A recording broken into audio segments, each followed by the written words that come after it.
Halo Sobat Netizen, ada informasi penting bagi Anda penerima bantuan sosial baik PKH ataupun BPNT bahwasanya besok pada tanggal 17 Agustus direncanakan Kementerian Sosial akan melaunching aplikasi vintage untuk penyaluran bantuan sosial baik PKH ataupun BPNT. Nah, seperti apa informasi lengkapnya? Mari simak video ini sampai selesai dan mohon informasinya nanti jangan di-skip agar tidak menimbulkan kesalahpahaman dan tidak menimbulkan kebingungan berkelanjutan. Nah, baik, silakan disimak informasi lengkapnya.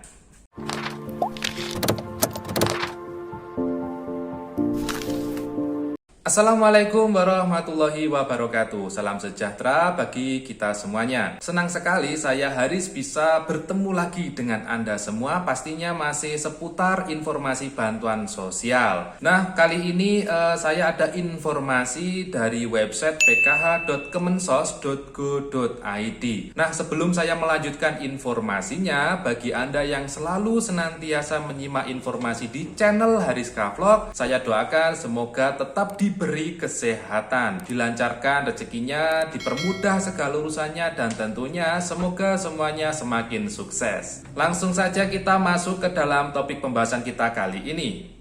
Jadi Sobat Netizen semuanya, ini berdasarkan informasi di website pkh.kemensos.go.id yang dirilis pada tanggal 24 Juni tahun 2021 kemarin, di mana informasinya sebagai berikut. Jakarta, 24 Juni tahun 2021. Kementerian Sosial Republik Indonesia menyiapkan inovasi dan penyaluran bantuan sosial dengan menggunakan financial technology atau vintage. Inovasi menggunakan vintage ini untuk mempercepat dan memudahkan penyaluran bantuan sosial serta memudahkan upaya pengawasan dan pengendalian. Sesuai Perpres, bansos itu melalui Himbara. Namun seiring perkembangan tidak mungkin lagi manual tanpa bantuan teknologi, ujar Menteri Sosial Ibu Tri Risma hari ini usai menerima audiensi Asosiasi Vintage di Jakarta pada hari Kamis. Selanjutnya, implementasi vintage ini akan secepatnya kami lakukan dan semoga bisa di-launching pada tanggal 17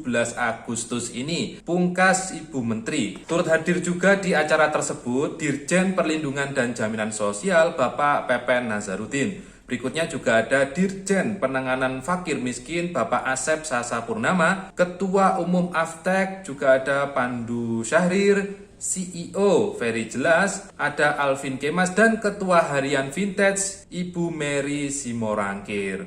Nah, kira-kira Sobat Netizen semuanya, apa sih itu vintage? Karena mengingat penyaluran bansos kita saat ini yakni menggunakan kartu KKS atau kartu keluarga sejahtera melalui Bank Himbara. Nah, di sini Ibu Menteri Sosial menyampaikan bahwasanya akan melaunching aplikasi penyaluran bantuan sosial menggunakan vintage. Rencananya nanti akan di-launching pada tanggal 17 Agustus 2021 apabila tidak ada halangan. Nah, kira-kira vintage itu apa toh sebenarnya? Nah, di sini saya sudah mengambil definisi dari vintage yang saya ambil dari website money.kompas.com, di mana pengertian vintage menurut Otoritas Jasa Keuangan atau OJK merupakan sebuah inovasi pada industri jasa keuangan yang memanfaatkan penggunaan teknologi. Produk vintage biasanya berupa suatu sistem yang dibangun guna menjalankan mekanisme transaksi keuangan yang spesifik. Nah, dari definisi tadi mungkin sudah cukup jelas ya terkait vintage yang pada dasarnya di sana akan memanfaatkan bantuan teknologi untuk proses keuangan. Nah, mungkin untuk contoh vintage pada dewasa ini yang mungkin sering digunakan yakni contohnya ada GoPay ya kan, ada ShopeePay, ada Dana, ada OVO, Link Aja dan lain sebagainya. Nah, itu merupakan contoh-contoh vintage. Berikutnya juga ada vintage lending atau vintage yang menyediakan jasa pinjam meminjam uang. Nah, di sini contoh fintech yang menyediakan jasa pinjam meminjam uang itu contohnya ada Kredit Pintar, ada Dana Rupiah, ada Kami, Rupiah Cepat, dan lain sebagainya.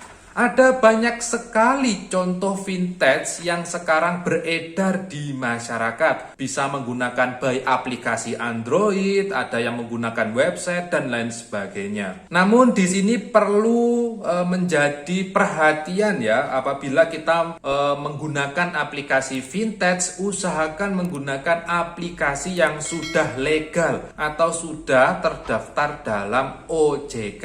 Nah, untuk mengetahui apakah aplikasi fintech itu sudah legal ataupun ilegal, Anda juga bisa mengunjungi website di ojk.go.id.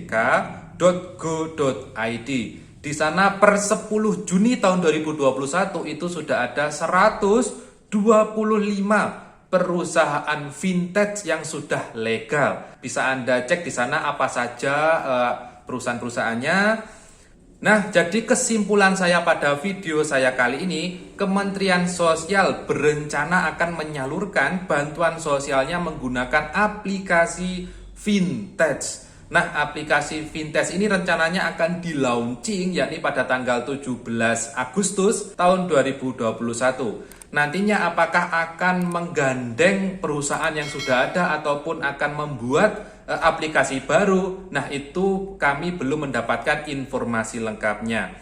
Selanjutnya untuk KPM, penerima PKH dan BPNT, saya kira jangan kaget dulu atau jangan tergesa-gesa dulu untuk mencerna informasi ini. Ini masih rencana dari Kementerian Sosial. Apabila nanti kebijakan ini memang benar dilaksanakan, yakni peralihan dari kartu KKS menggunakan aplikasi fintech berbasis sistem, nantinya jelas akan ada sosialisasi kepada masyarakat khususnya penerima PKH dan BPNT ataupun bansos yang lain. Jadi bagi Anda penerima bansos PKH dan BPNT, jangan tergesa-gesa atau jangan kaget dulu terkait penggunaan aplikasi fintech ini. Nantikan sosialisasi lebih lanjut dari Kementerian Sosial. Dan ini kan masih akan tahap launching. Tentunya nanti setelah launching juga ada evaluasi-evaluasi terkait penggunaan fintech ini agar bisa diaplikasikan kepada seluruh penerima bantuan sosial. Nah, mungkin itu dulu informasi terkait hal penting yang akan terjadi pada tanggal 17 Agustus sesuai informasi di website pkh.kemensos.go.id. Apabila ada hal yang kurang jelas, silakan Anda bisa tanyakan di kolom komentar. Mungkin itu dulu informasi yang bisa saya berikan. Mohon maaf kalau ada kesalahan kata dan ucap. Ketemu lagi di video saya selanjutnya. Saya Haris undur diri dan wassalamualaikum warahmatullahi wabarakatuh.